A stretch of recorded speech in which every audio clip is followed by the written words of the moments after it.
Hello everyone, আজকে একটু নিরামিষ পাস্তা করব, কারণ পেঁয়াজ রসুন খেতে পারবো না 10 দিন। আমাদের নিজের মধ্যে একজন মারা গেছে, তার জন্য মানতে হবে। তো আমরা নিরামিষ খাচ্ছি আজকে 6-7 দিন হয়ে গেল। একটু সবজি কেটে নিয়েছি, ফুলকপি আছে, গাজর আছে, আলু আছে, ফ্রেশ বিন আছে, টমেটো আছে, ওদিকে মরিচ, আদা, এদিকে পাস্তা গরম জলে ভিজানো হয়েছিল, একটু গরম জলে সিদ্ধ করে তারপরে ঠান্ডা জল দিয়ে ধুয়ে রাখলাম।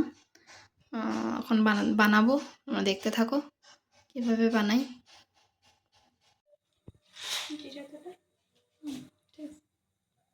কড়াইতে তেল দেওয়া হয়ে গেল, এদিকে জিরা দেওয়া হয়েছে ফোড়নে। যেহেতু নিরামিষে তো অন্য কিছু ফোড়ন দেওয়া যাবে না, তো জিরা দেওয়া হলো। এদিকে আদা দেওয়া হবে, মরিচ দেওয়া হবে। আদা দেওয়া হয়ে গেল,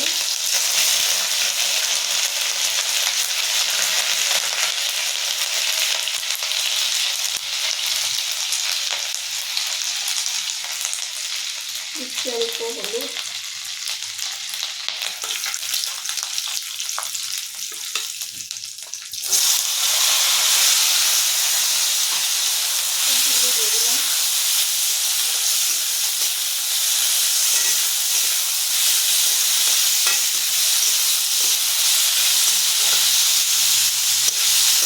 ভালো করে নাড়িয়ে নিতে হবে।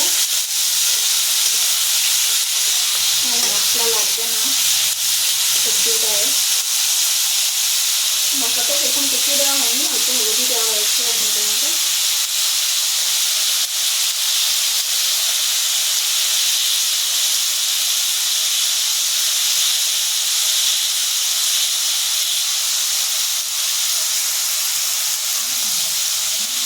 একটু ঢেকে দিই ঢাকনা দিয়ে। হলুদটা দিচ্ছি কিন্তু হলুদটাকে নুন দেওয়া হলো,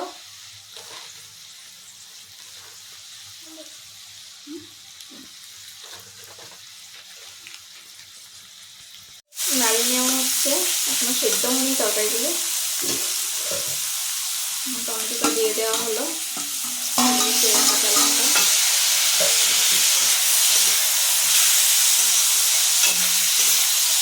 ভালো করে সেদ্ধ না হলে না মুখে লাগবে, ভালো লাগবে না খেতে।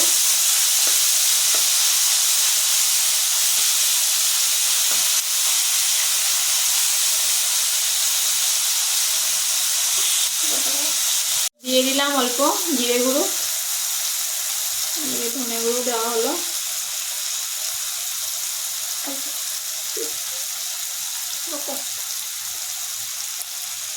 লঙ্কার গুঁড়ো একটু দেওয়া হলো। আমার বর ঝাল খায় না, তার জন্য ঝালটা কম দেওয়া হয়। তাও দেওয়া হয়েছে, 2 কাঁচামরিচ দেওয়া হয়েছে। আমাকে লঙ্কার গুঁড়ো দিলাম।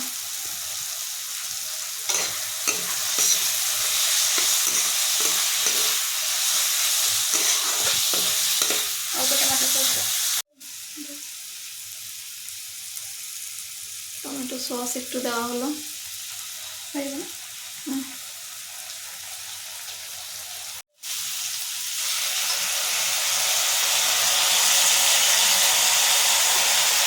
পাস্তাগুলো সব দিয়ে দিচ্ছি, সবজিটা হয়ে গেছে প্রায়।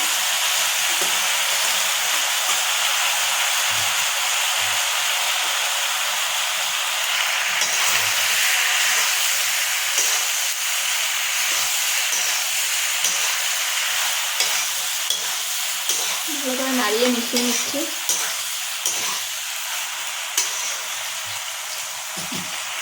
ঢাকা দিয়ে দিয়েছি অল্প 2-3 মিনিটের জন্য।